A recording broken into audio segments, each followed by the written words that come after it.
అప్పుడు రోబోట్కి చూడు చాలా టైర్డ్గా ఉంది కదా, ఇప్పుడు రోబోట్కి బ్యాటరీ కూడా లేదు కదా. సో ఇప్పుడు చూసా రోబోట్ అలా ఏడుస్తూ ఉంది. అమ్మ నాకు ఆకలి వేస్తుంది, ఏమైనా ఉన్నాయా తినడానికి? అమ్మ నాకు కూడా ఆకలి వేస్తుంది, అమ్మ ఏదైనా ఉంది తినడానికి. భవిష్య మోనోడైగ్లిజరైడ్స్ తింటావా? కార్తిక్ వెజిటేబుల్ ఆయిల్ తాగుతావా? అర్జున్ E503 తింటావా? ఏంటమ్మా మోనోడైగ్లిజరైడ్సా? అది నేను ఎప్పుడూ తినలేదే. ఏంటమ్మా వెజిటబుల్ ఆయిల్ మంచిది కాదంటే ఒక దగ్గర తాగాలి. అదేరా, బయటకు షాప్కి తీసుకెళ్ళినప్పుడు గుడ్డే బటర్ కుకీస్ అడుగుతారు కదా, అవే తింటారా అని అడుగుతున్నాను. వాటి ఇంగ్రీడియంట్స్లో ఇవే కదా ఉంటాయి. అవునా, నాకు అసలు వద్దమ్మా. అవి బటర్ కుకీస్ కదా, వెజిటబుల్ ఆయిల్ ఎందుకు వేస్తారు? బటర్ కూడా వేస్తారా, ఒక 4 to 5% వేస్తారు అంతే. మరి బటర్ కుకీస్ అని ఎందుకు అమ్ముతున్నారమ్మా? అందుకనే ఫ్రంట్ నున్న లేబుల్ని చూసి అట్రాక్ట్ అవ్వకూడదు, బ్యాక్ నున్న ఇంగ్రీడియంట్స్ని కూడా ఒకసారి చూసుకోవాలి. బటర్ కుకీస్ తినే ఉందమ్మా. అవునమ్మా, మాకు కూడా తినాలనిపిస్తుందమ్మా. ఓకే, అయితే గుడ్డే బటర్ కుకీస్ కన్నా అద్భుతంగా ఓన్లీ 5 ఇంగ్రీడియంట్స్ వేసి రియల్ బటర్ కుకీస్ చేసి తీసుకొస్తాను. ఓకే అమ్మ, నువ్వు ప్లీజ్ చేయి, నువ్వు చాలా బాగా చేస్తావు. Okay, sure.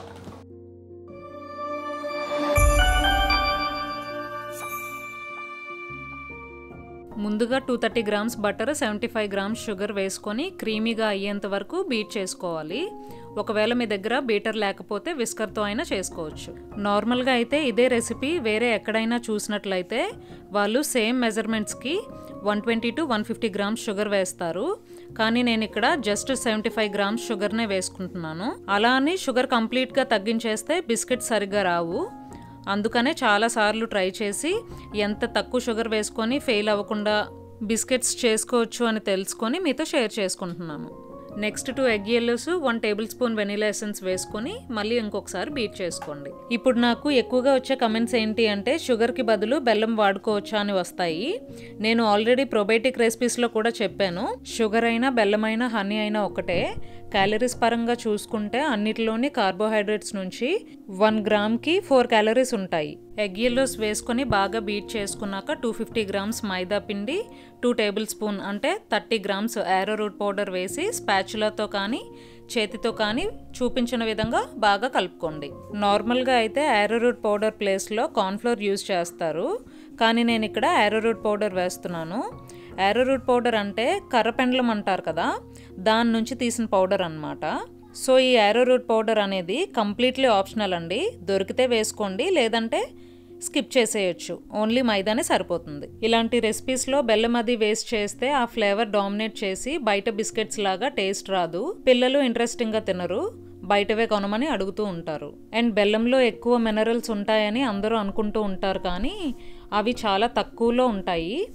షుగర్ అంటేనే డిఫరెంట్ ఫామ్స్లో ఉంటుంది, బ్రౌన్ షుగర్ అని, రా షుగర్ అని, కోకోనట్ షుగర్ అని, తాటి బెల్లం అని. సో ఏ రాయితో కొట్టుకున్నా ఒకటే. బ్యాలెన్స్డ్గా తింటూ ఏ రెసిపీకి ఏది వాడాలో అది వాడితేనే రుచి, ఆరోగ్యం అన్ని లిమిట్స్లో ఉండేలా చూసుకొని తింటే సరిపోతుంది. ఫైనల్గా కార్బోహైడ్రేట్స్ని బ్యాలెన్స్ చేసుకొని తినాలి. ఇక్కడ నేను సింపుల్గా గుడ్డే బిస్కెట్ షేప్లో రావటం కోసం రౌండ్గా బాల్స్ లాగా చేసి ఫోర్క్తో ప్రెస్ చేస్తున్నాను. ఇంకా నా దగ్గర డిఫరెంట్ షేప్స్ కూడా ఉన్నాయి, వాటితో కూడా అప్పుడప్పుడు చేస్తూ ఉంటాను, వాళ్ళకి కూడా ఇంట్రెస్టింగ్గా ఉంటుంది కదా. ఈ రెసిపీకి మైదా పిండి యూజ్ చేశాను, అప్పుడప్పుడు గోధుమ పిండి కూడా యూజ్ చేస్తూ ఉంటాను, కానీ గోధుమ పిండితో పోల్చుకుంటే మైదా పిండితో చాలా స్మూత్గా వస్తాయి. న్యూట్రిషన్ పరంగా మైదా పిండికి గోధుమ పిండికి తేడా ఏంటి అంటే 100 గ్రామ్స్కి మైదాలో 360 calories ఉంటే గోధుమ పిండిలో 340 calories ఉంటాయి. ప్రోటీన్ అయితే మైదాలో 10 grams ఉంటే గోధుమ పిండిలో 13 grams ఉంటుంది. ఇంకా రెండిటిలో కార్బ్స్ చూసుకుంటే మైదాలో 76 grams ఉంటే హోల్ వీట్లో 72 grams ఉంటాయి. కాకపోతే ఇక్కడ హోల్ వీట్ వల్ల ప్లస్ పాయింట్ ఏంటంటే 12 grams ఫైబర్ ఉంటుంది. సో స్పీడ్గా డైజెస్ట్ అయ్యి గ్లూకోజ్ని స్పైక్ చేసే కార్బోహైడ్రేట్స్ తక్కువ ఉంటాయి. మైదాలో అయితే 100 గ్రామ్స్కి 0.5 కన్నా తక్కువ ఫైబర్ ఉంటుంది. ఒకవేళ పెద్దవాళ్ళ కోసం అయితే హోల్ వీట్ వేసి చేసుకోవచ్చు, నేనైతే పిల్లల కోసం చేశాను. నేను ఇక్కడ ఓవెన్లో చేసుకుంటున్నాను. మీకు ఓవెన్ అవైలబుల్గా లేదు అని అంటే జస్ట్ మీరు కడాయిని ప్రీహీట్ చేసుకొని అందులో కూడా చేసుకోవచ్చు. అంటే లైక్ ఇప్పుడు మనం కేక్ బేక్ చేసుకుంటాం కదా, కింద ఇసుక వేసుకొని అది ప్రీహీట్ అయిన తర్వాత కేక్ పెట్టుకొని చేస్తాం కదా, అలా కూడా చేసుకోవచ్చు. బయట అమ్మే వెజిటేబుల్ ఆయిల్స్ వేసి బటర్ కుకీస్ అని అమ్ముతున్న వాటికన్నా మన ఇంట్లో ఇలా చేసుకుంటున్న కుకీస్ అయితే మచ్ బెటర్. ఒకప్పుడు మన పేరెంట్స్ ఏదో ఒక స్నాక్ చేసి క్యాన్లోకి ఎత్తిపెట్టేవాళ్ళు, అవే తినేవాళ్ళం. ఎప్పుడో ఒకసారి ప్యాక్డ్ ఫుడ్స్ తినేవాళ్ళం. ఇప్పుడు పేరెంట్స్కి టైం లేక ఓన్లీ ప్యాకెట్ ఫుడ్సే ఇంట్లో తెచ్చి పెడుతూ ఉన్నారు. నెక్స్ట్ జనరేషన్ పిల్లల హెల్త్ తలుచుకుంటేనే భయం వేస్తుంది. రియల్ బటర్ వేస్ట్ చేసిన బటర్ కుకీస్ రెడీ.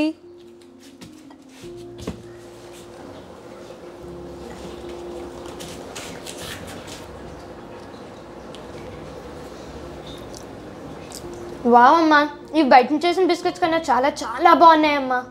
మీకు ఇప్పుడు బయట కొనద్దాం, మనం ఇంట్లోనే చెయ్యి. అవును, కుకీస్ చాలా బాగున్నాయమ్మా. ఇదిగోనండి బటర్ కుకీస్ రెడీ అయిపోయి చాలా బాగా వచ్చాయి కూడా. మీకు బ్రేక్ చేసి చూపిస్తాను.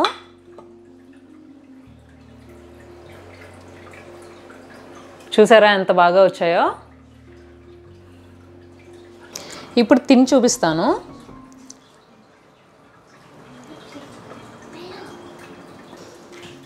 నిజంగా చాలా చాలా సాఫ్ట్గా వచ్చాయండి. బయట కుకీస్ అసలు పని చేయవన్నమాట. మీ పిల్లలకు కూడా చాలా బాగా నచ్చుతాయి.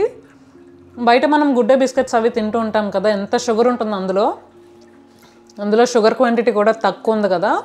నిజంగా సాల్ట్ అండ్ స్వీట్ బిస్కెట్స్ ఉంటాయి కదా, అలా ఉన్నాయన్నమాట. చాలా చాలా బాగున్నాయి. మీరు కూడా ఖచ్చితంగా ట్రై చేసి మీ పిల్లలకు పెట్టుకోండి. మన పిల్లలు హెల్తీగా ఉంటేనే మనకి బాగుంటుంది. సో వాళ్ళు హెల్తీగా ఉంటే చాలా అని అనుకుంటాం కదా, వాళ్ళ కోసమైనా సరే మనం ఇంట్లోనే ప్రిపేర్ చేసి వాళ్ళకి పెట్టుకుందాం. అదండి ఈరోజు వీడియో. మీరు బయట పిల్లలకి ఏమైనా ప్యాకెడ్ ఫుడ్స్ ఏమైనా కొంటున్నప్పుడు ఖచ్చితంగా ఇంగ్రీడియంట్స్ చూసి కొనుక్కోండి. ఈ వీడియో మీకు నచ్చిందని అనుకుంటున్నాను. ఇంకొక మంచి వీడియోతో మళ్ళీ కలుసుకుందాం. Thank you for watching and subscribe for more videos.